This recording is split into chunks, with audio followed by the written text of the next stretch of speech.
The great ships of the Dominion hung silently in the darkness beyond Mars, their metal shells absorbing any radar or light that might reveal their presence.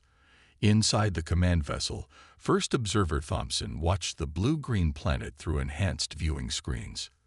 He wasn't really Thompson. That name was just for the records. His true name would be impossible for humans to pronounce. He had taken a human form and identity as part of the standard infiltration protocol, just like the 1,000 other Dominion agents scattered across Earth's nations. Such a waste of resources, his second-in-command muttered, looking at the readouts from their latest planetary scan. They still burn fossil fuels. Their space programs barely reach their own moon. The integration should be simple. The second-in-command's human name was Parker, and like Thompson, he had studied Earth's languages and customs for years before taking human form. Thompson nodded, but something bothered him. In 300 years of expanding the Dominion's reach, he had overseen the absorption of 42 civilizations. Most followed the same pattern. Once they were discovered, it took about 20 years to fully integrate them into the Empire. Humanity, though, felt different. Begin the first phase, Thompson ordered. Within minutes, thousands of small probes dropped from the Dominion ships, each no bigger than a tennis ball. They fell toward Earth in a carefully planned pattern, designed to look like ordinary meteor showers to any watching astronomers. In the coming months, these probes would gather data, manipulate small pieces of Earth's technology, and prepare the planet for eventual integration into the Empire. It was a tested method, refined over centuries. The probes would cause subtle malfunctions in military systems, create small gaps in radar coverage, and slowly weaken Earth's already minimal defenses. Down on Earth, life continued as usual. People went to work, children attended schools, and governments argued about climate change and economic policies. Only a few people noticed anything unusual. At an observatory in Chile, a junior researcher named Mark noticed that some meteor showers weren't following expected patterns. He wrote a paper about it, but more senior astronomers dismissed his concerns. In a military base in Colorado, radar technician Phil spotted weird blips that appeared and disappeared too quickly to track. He reported them, but his supervisors blamed it on equipment aging. They didn't have budget for replacements, so the matter was dropped. Thompson watched all these reactions with satisfaction. Humans were behaving exactly as expected, too caught up in their daily concerns to see the bigger picture. The probes did their work quietly, gathering information about Earth's technology, military capabilities, and social structures. 6 months into the mission, Thompson received the first detailed reports. Earth's technology was developing at the expected rate. Their most advanced computers were primitive by Dominion standards. Their weapons, while destructive, posed no threat to Dominion ships. Their space technology could barely reach their own moon. But there were oddities in the data. Humans showed unusual adaptability. When the probes caused malfunctions in one system, humans often found creative ways to work around the problems. They didn't just fix things, they improved them. Thompson noted this but didn't consider it significant. After all, what harm could a few clever solutions do against an empire that spanned thousands of worlds? The probes continued their work. They inserted small pieces of Dominion technology into Earth's satellites, making them seem like natural upgrades. They collected samples of Earth's plants, animals, and technology. They mapped power grids, communication networks, and military installations. All this information fed into the massive computers aboard Thompson's ship, building a complete picture of Earth's capabilities. 1 year into the mission, Thompson prepared his first major report to the Dominion Council. The species shows average intelligence, but limited technological advancement, he wrote.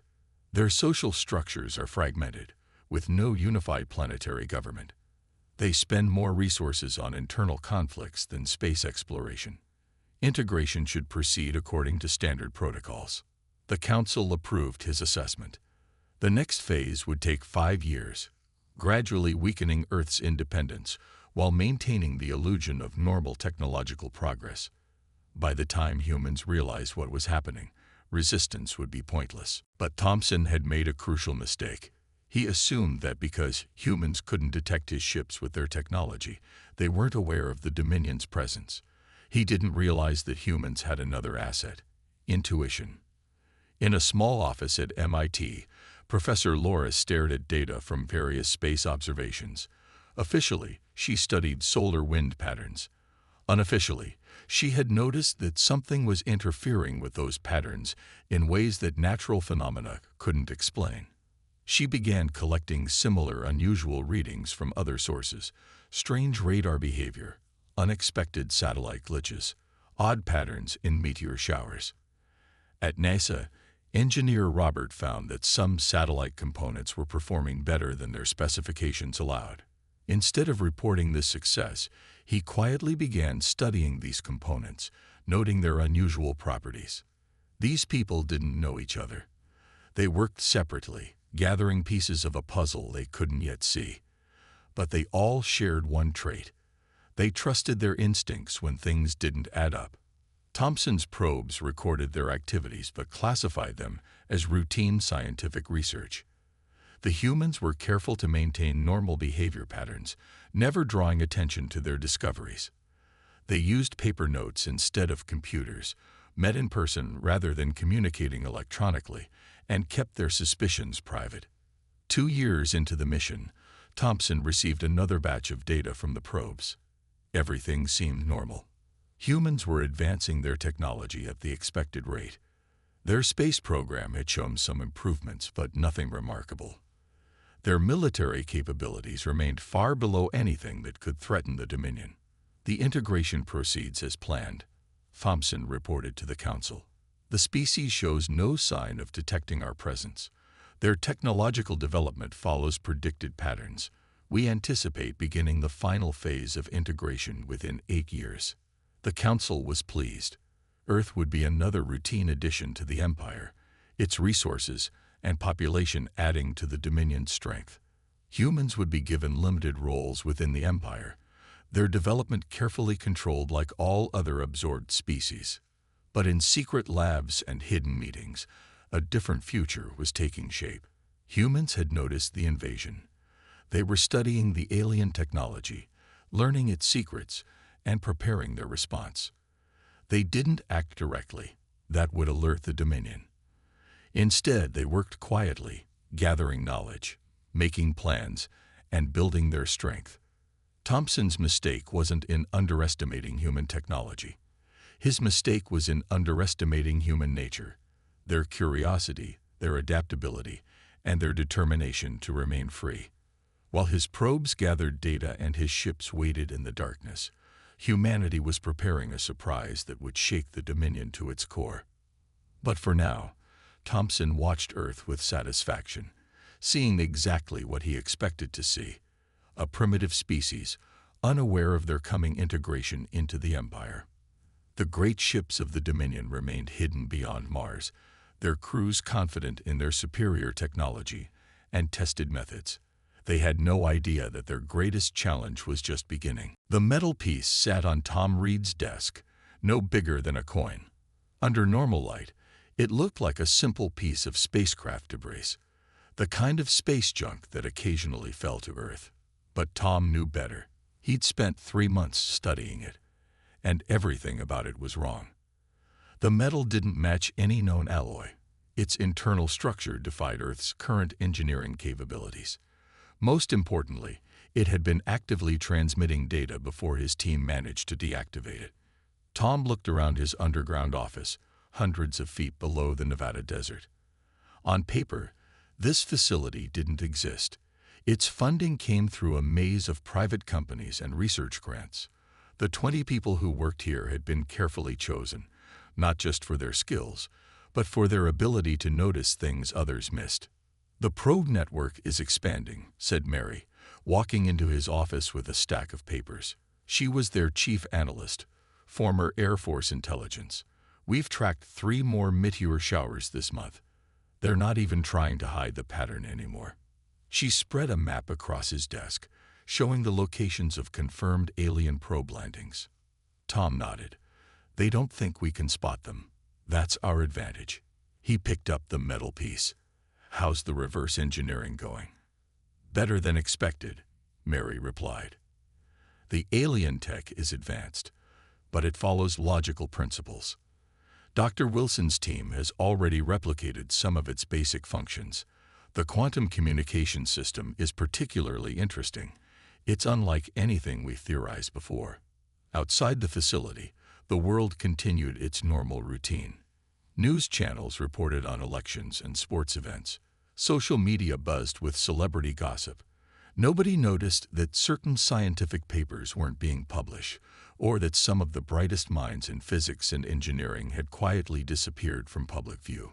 In orbit, one of the Dominion's probes passed over the facility. Its sensors recorded only what appeared to be an abandoned mining complex. The humans had discovered that the alien scanning technology had specific blind spots, frequencies it didn't monitor, patterns it wasn't programmed to notice. They built their secret facilities in these blind spots, hiding in plain sight. Deep in the facility's lab, Dr. Wilson worked with his team, studying the alien technology. They had gathered dozens of probe fragments over the past year, each providing new insights. The aliens' technology was advanced, but it was also standardized, designed for efficiency rather than innovation.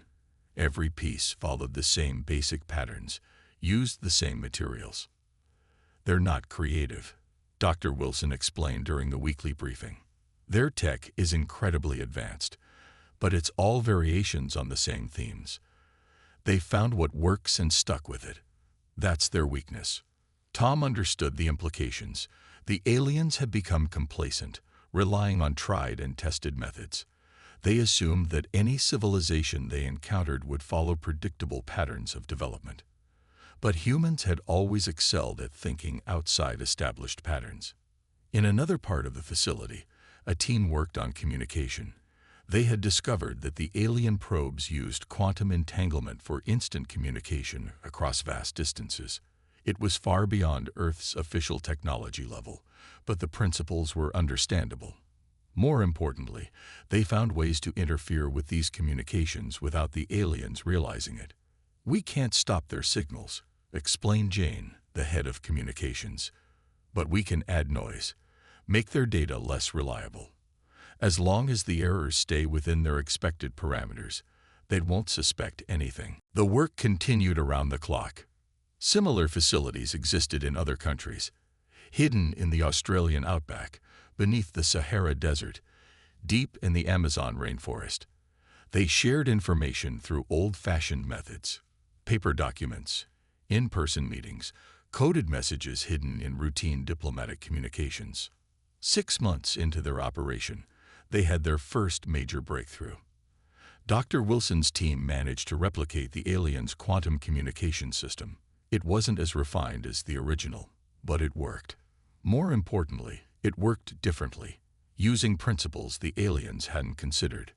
"Their system is like a highway," Dr. Wilson said, "efficient but fixed in place.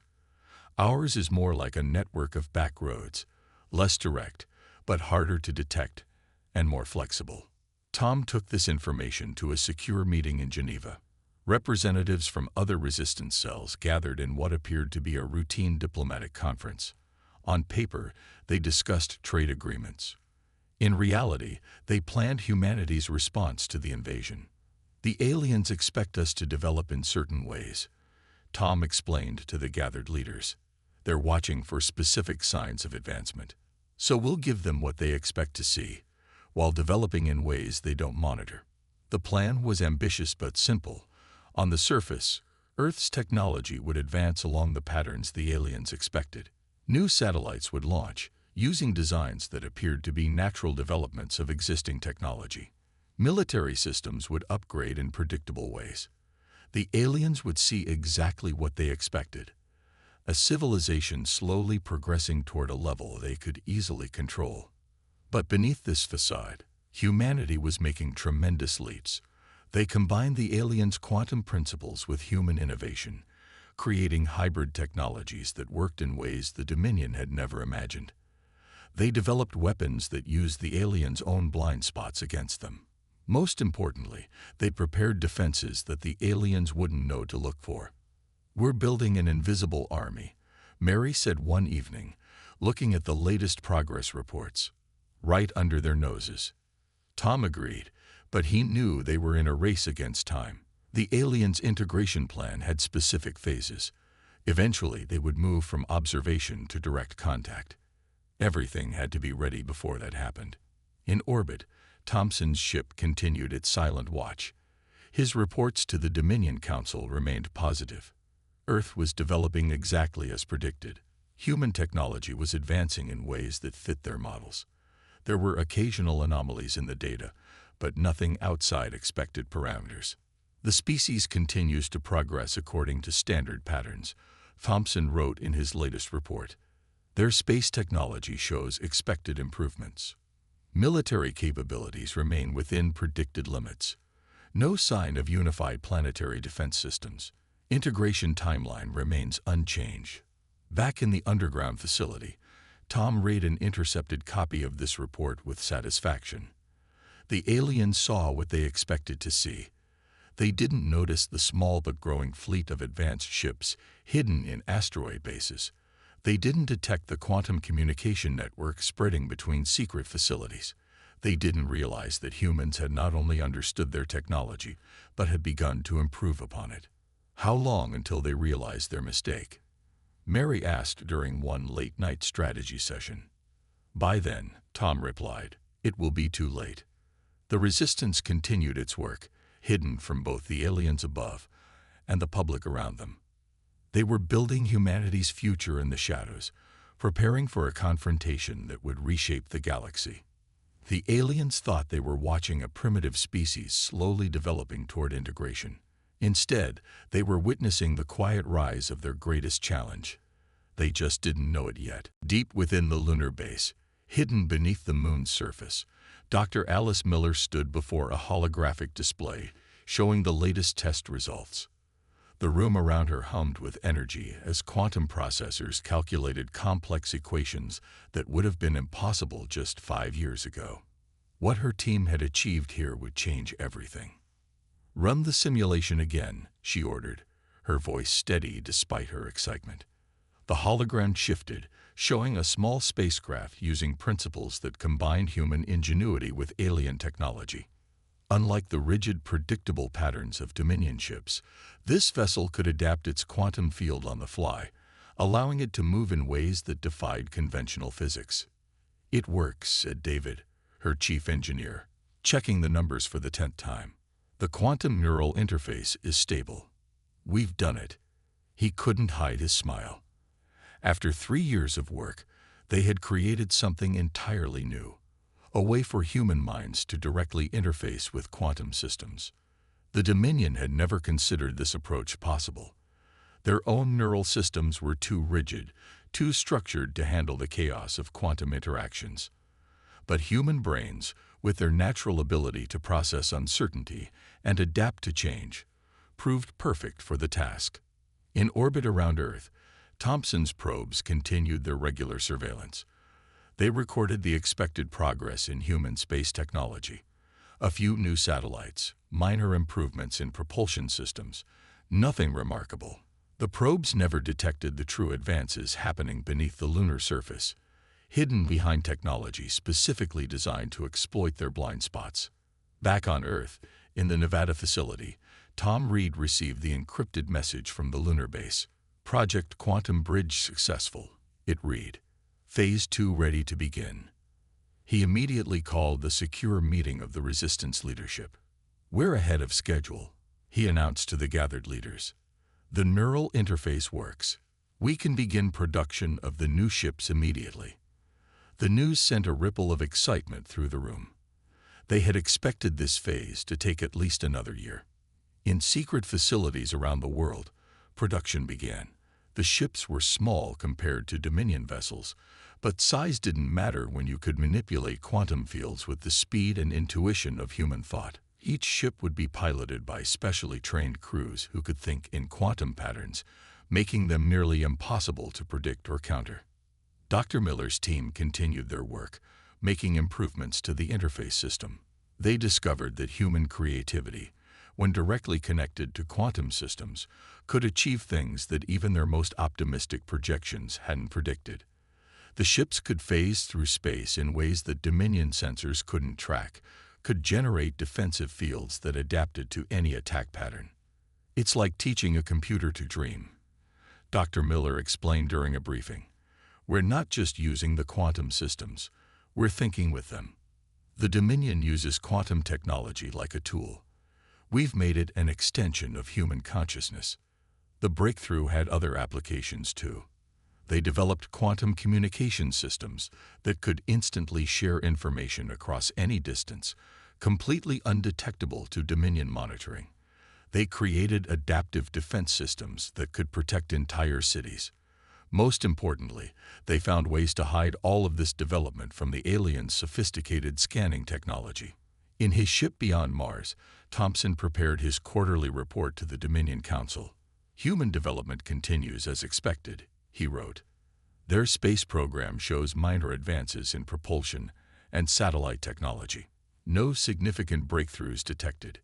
He had no way of knowing that humans had long since surpassed the technology his sensors were designed to detect. The resistance movement grew stronger each day.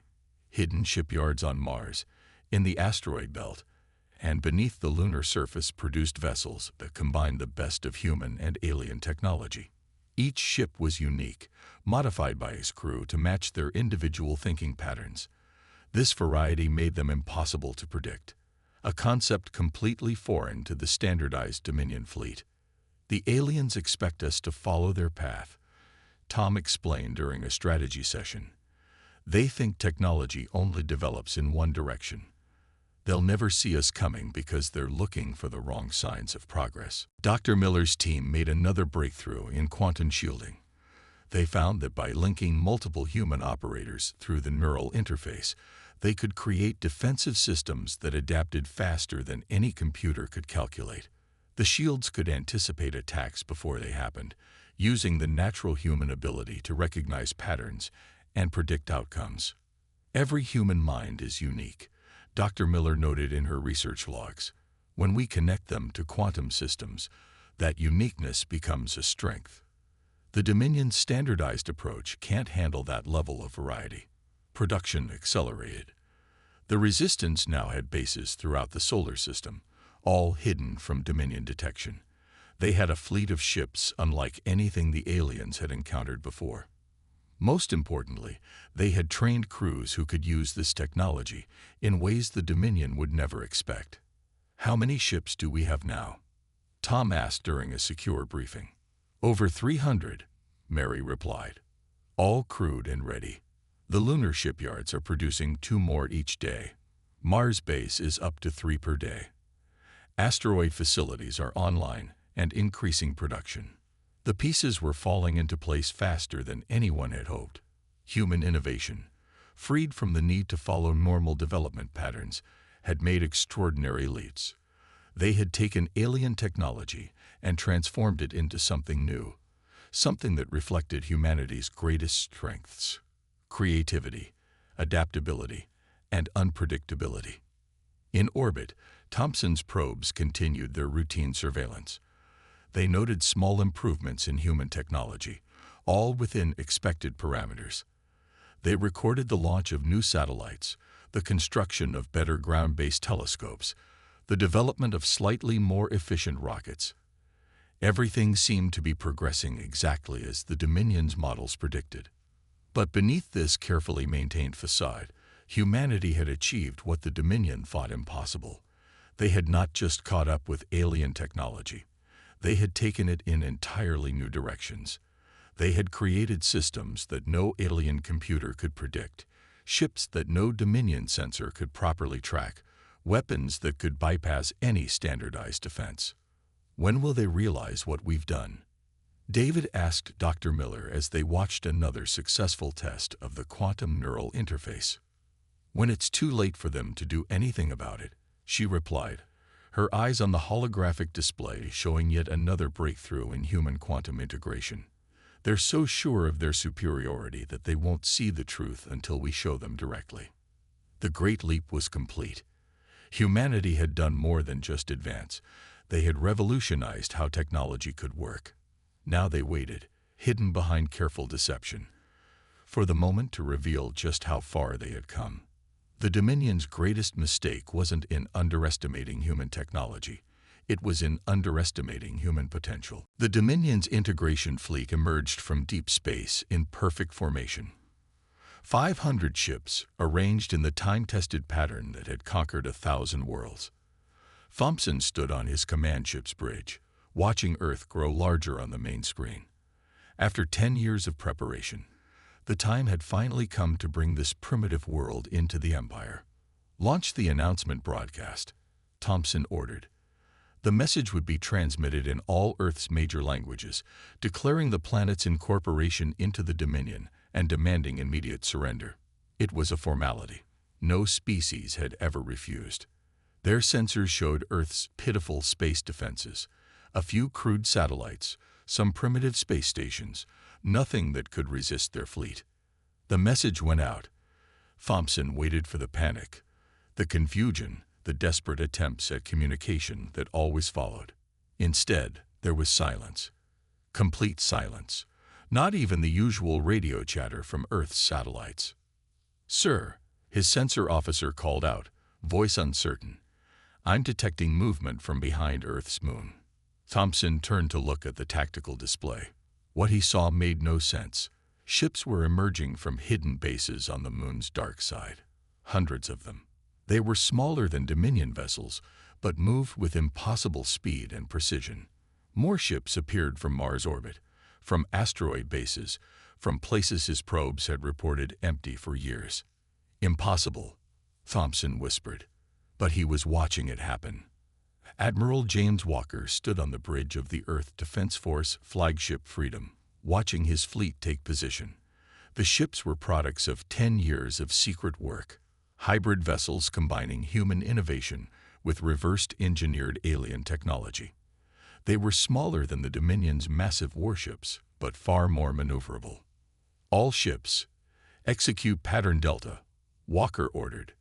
The human fleet split into smaller groups, moving in ways that made no sense by Dominion tactical standards. They had studied the aliens' battle formations for years, learning their weaknesses. The Dominion relied on overwhelming force and standard tactics. They weren't prepared for an enemy that fought differently. Thompson watched in growing horror as the human fleet approached. His sensors couldn't get clear readings. The ships seemed to flicker in and out of detection, using some kind of technology his systems couldn't properly track. He ordered his fleet into attack formation, the same pattern that had won countless battles. The first shots were fired. Dominion energy beams lanced out, powerful enough to vaporize any normal ship. But the human vessels darted between the beams with precision that shouldn't have been possible. Their return fire was strange. Not the expected energy weapons, but something else. Where their shots hit, Dominion shields flickered and failed. "They're using our own quantum principles against us," Thompson's science officer reported, voice shaking. "But they've modified it somehow. Our shields aren't designed to stop this." Walker watched the battle unfold on his tactical display. The human fleet moved like schools of fish, flowing around the rigid Dominion formations. Years of studying Earth's naval warfare had taught them the value of mobility over pure power. Each group of ships worked in perfect coordination, striking weak points and disappearing before the Dominion could respond effectively. "Group 3, target their command and control nodes," Walker ordered. "Group 7, begin the EMP sequence." The battle plan was complex but flexible, designed to adapt to the Dominion's responses. But the aliens weren't adapting. They kept trying to form their standard attack patterns, even as these patterns failed. On his ship, Thompson struggled to understand what was happening. His fleet was falling apart. The humans weren't fighting like a primitive species. Their tactics showed deep understanding of Dominion technology and strategy. Worse, they were using weapons and defenses that shouldn't have been possible at their level of development. "Sir, we're losing ships in sectors 4 through 7, his tactical officer reported. "Our formation is breaking down." The humans, They're inside our response cycle. We can't maintain cohesion. The battle spread across the space around Earth. Dominion ships, each powerful enough to level a city, found themselves swarmed by smaller human vessels that struck with surgical precision. The aliens' superior firepower meant nothing when they couldn't hit their targets. Their advanced shields were useless against weapons specifically designed to bypass them. Walker's fleet executed maneuver after maneuver, never staying still long enough for the Dominion's heavy weapons to lock on. They had trained for this moment for years, developing tactics that took advantage of human creativity and adaptability. The alien fleet's rigid formation became a weakness. When parts of it broke down, the whole structure began to collapse. Launch Phase 2, Walker commanded. From Earth's surface, hundreds of smaller craft rose into space. They were atmospheric fighters adapted for space combat, piloted by Earth's best pilots. While the Dominion focused on the main fleet, these fighters slipped through their defenses, targeting crucial systems that the Resistance had identified over years of study. Thompson watched helplessly as his fleet's coordination broke down. The humans weren't just fighting back, they were winning.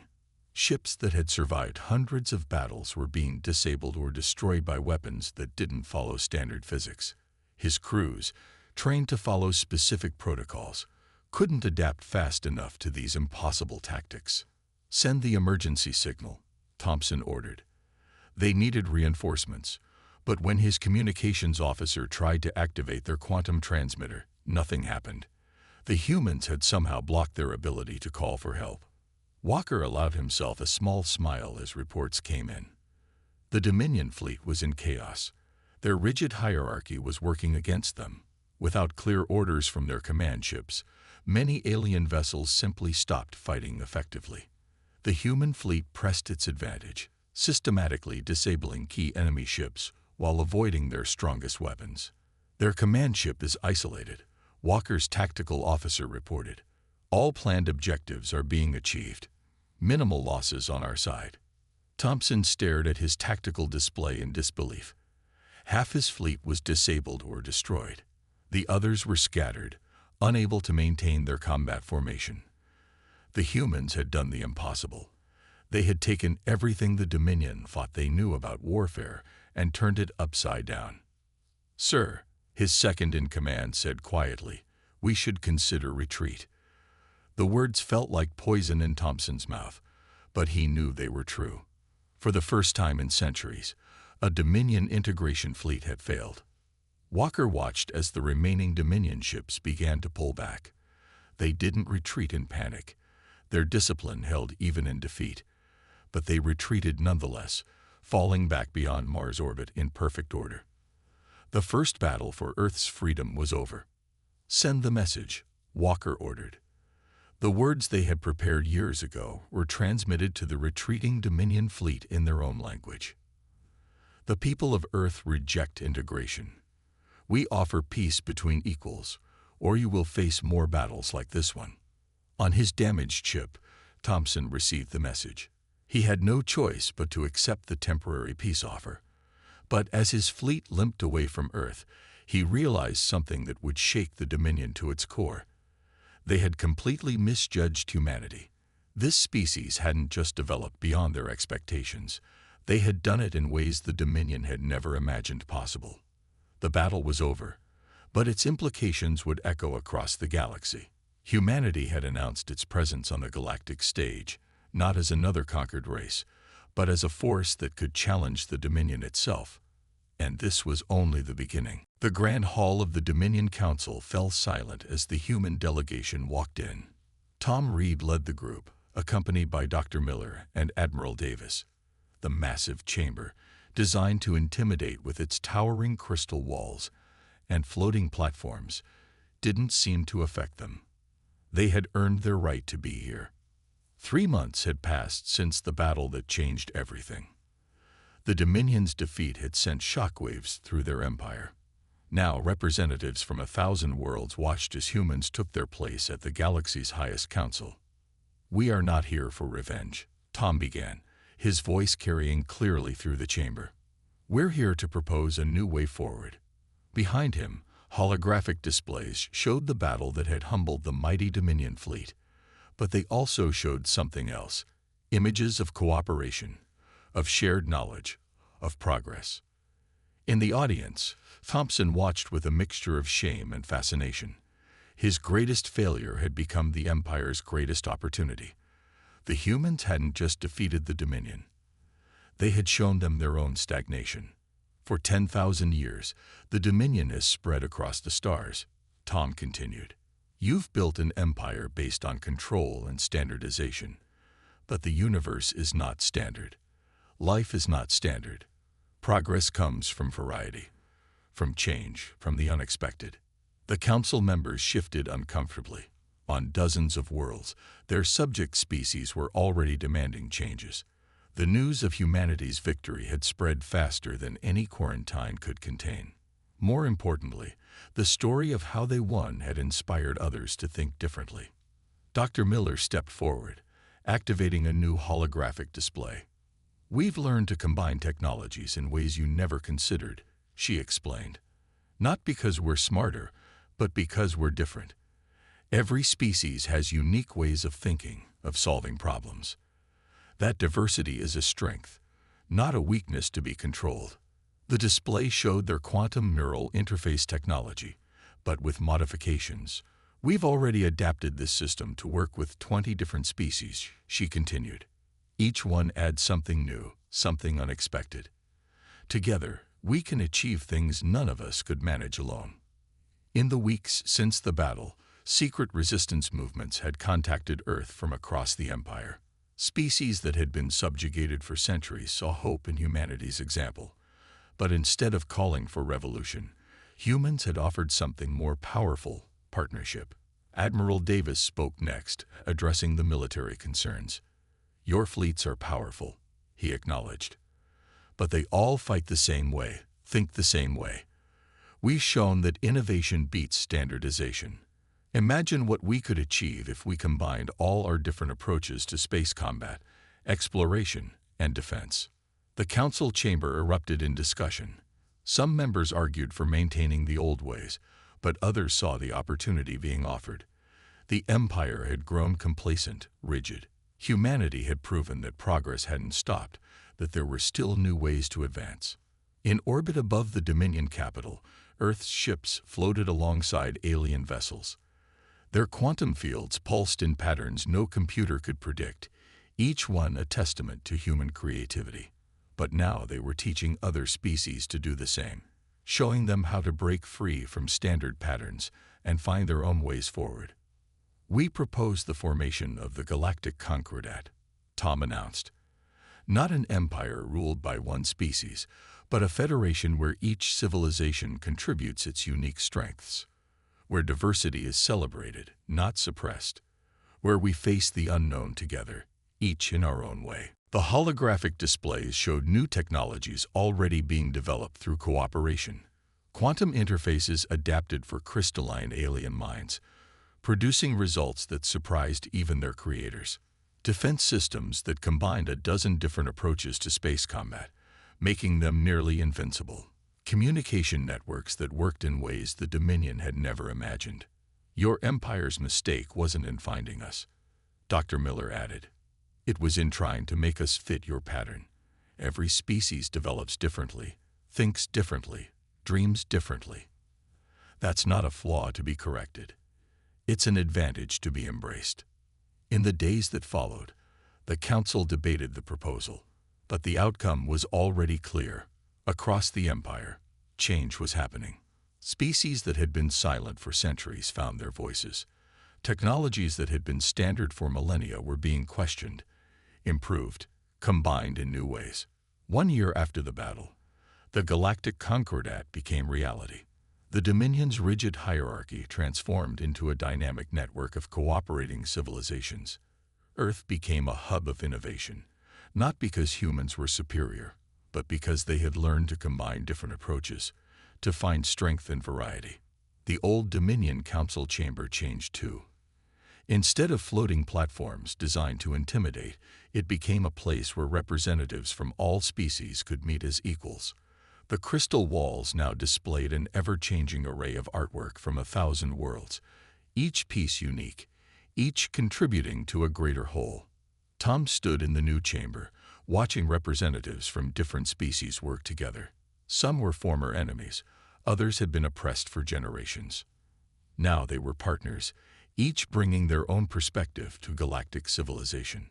"Did you ever think it would turn out like this?" Dr. Miller asked, joining him at the observation window. "Not exactly," he admitted. "We were just trying to survive. But maybe that's the lesson. When you're open to new possibilities, you find better solutions than you imagined." Below them, in the capital city, the changes were visible everywhere. The once uniform architecture now showed influences from hundreds of cultures. Markets sold goods from across the galaxy, each bringing something unique. Schools taught not just facts and figures, but different ways of thinking, different approaches to problem solving. The Dominion's defeat had led not to chaos, but to renaissance. Species that had been stagnant for centuries found new purpose. Technologies that had been standardized for millennia evolved in unexpected directions. The galaxy was changing, growing, becoming more than the sum of its parts. "The universe is vast," Tom told a group of young aliens during a teaching session. "Too vast for any one way of thinking, any one approach to life. Our strength lies in our differences, in the new things that happen when different ideas meet." The human fleet remained strong, their quantum ships still patrolling space. But now they were joined by vessels of all kinds, each designed and operated according to their species' unique understanding of the universe. Together, they faced challenges that none could have handled alone. The empire that never expected humanity to rise had become something greater, a civilization that rose because of humanity's example, not through conquest or control, but through the simple, powerful idea that different isn't wrong. That progress comes not from enforcing standards, but from embracing change. And somewhere in the vast darkness between the stars, other civilizations waited to be discovered. But now, instead of facing conquest and control, they would find a galaxy ready to welcome their differences, eager to learn their unique ways of thinking. The future was no longer about fitting into patterns. It was about creating new ones together.